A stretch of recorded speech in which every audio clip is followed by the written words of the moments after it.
ndabaramukije mu vyigwa bikunze gukorwa mu Burundi aho biga igitigiri kigizwe abarundi ahenshi dusanga igitigiri kinini ari c'abakenyezi ariko naho biruko ntibuje yuko usanga ahanini ubwigenge mu butunzi buherereye ahanini cane ku bagabo.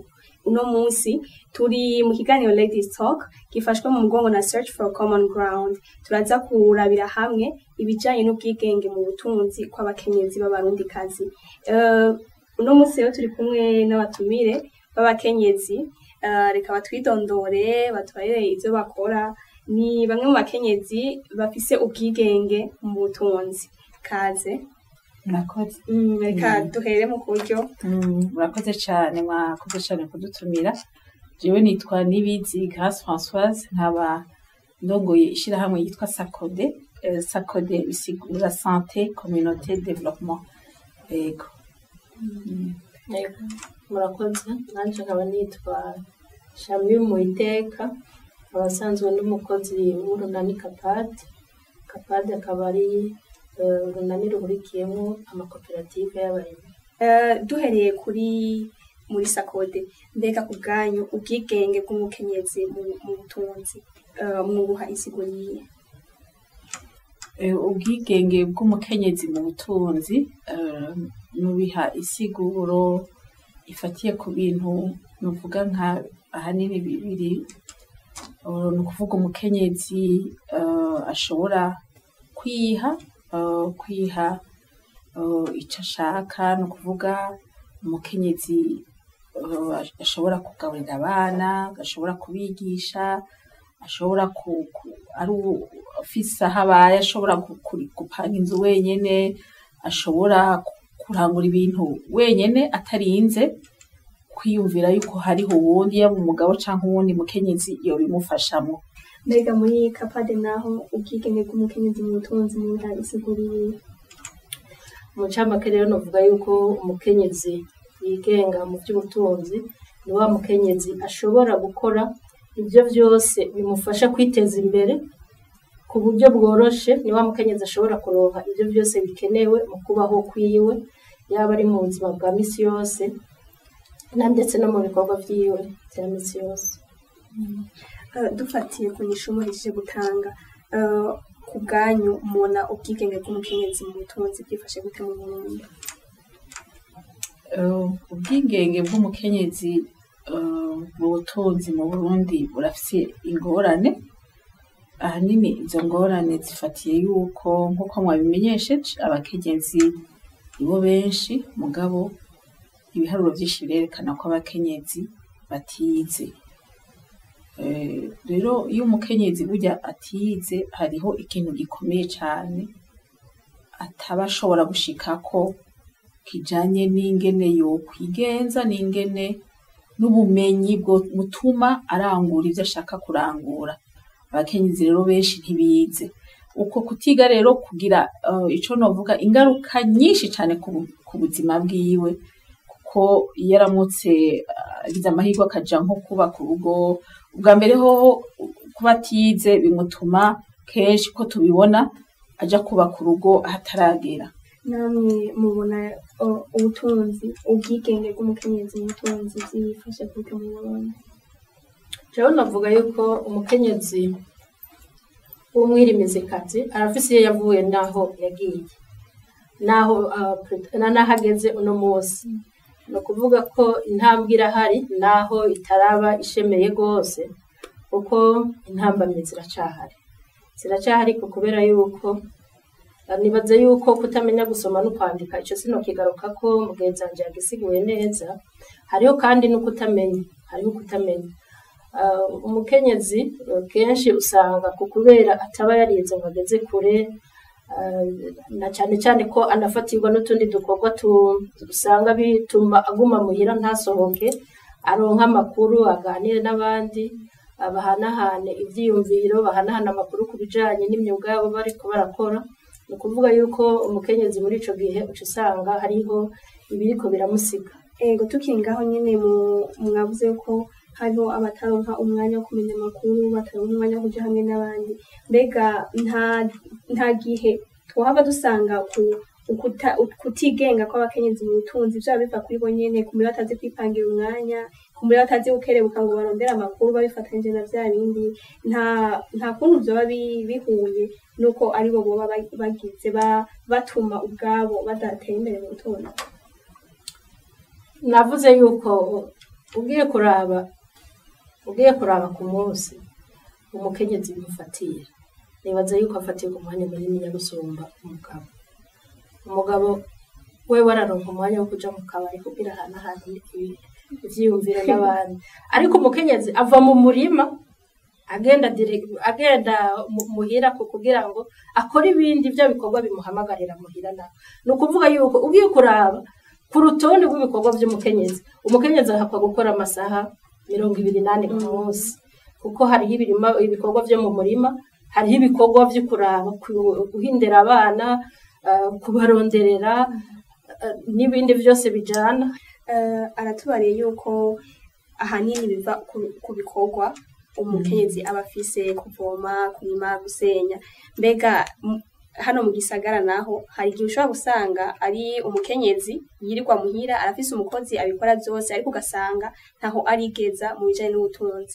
Mbega mwumva aho naho iyo ataragira aho yigeza mu bwigenge bwiwe bw'ubutunzi ntibiba biva ku makosa yiwe, hoba hariho ikindi kibituma bikaba gutyo? Sinovuga yuko biva ku makosa yiwe, kuko sinibaza ko nawe yoba yanka gutera imbere. Ahanini biva ku kutamenya, biva ku kutamenya, biva ku kutamenya hahera icakora. Ariko kandi ngaruka hahandi, ubu turamaze igihe kirekire tuvuga yuko abakenyezi b'abarundikazi turacinyizwa, tumaze imyaka myinshi tuvuga yuko nivyo umuco w'ikirundi ntiworohereza abakenyezi. Jewe mvuga nti burya umaze kumenya ico mugwana iyo ntambara ica yoroha, sivyo? Uwo mukenyezi nivyo ari Bujumbura ntaco ariko arakora, hariho abavuga ko badafise umutahe, muga hariho n'abaronka umutahe ntibawukoreshe neza.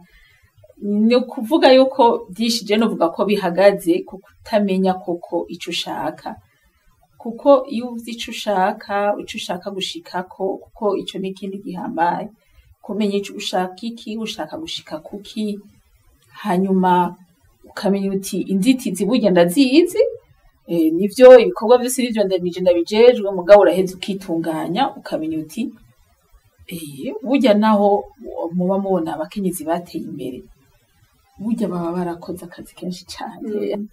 Ku bwanyu ni igiki mubona cokorwa kugira ngo iterambere ry'umukenyezi n'ubwigenge mu butunzi bwiwe bibe ku rugero rushimishije nk'uko vyari bitegereje kumera?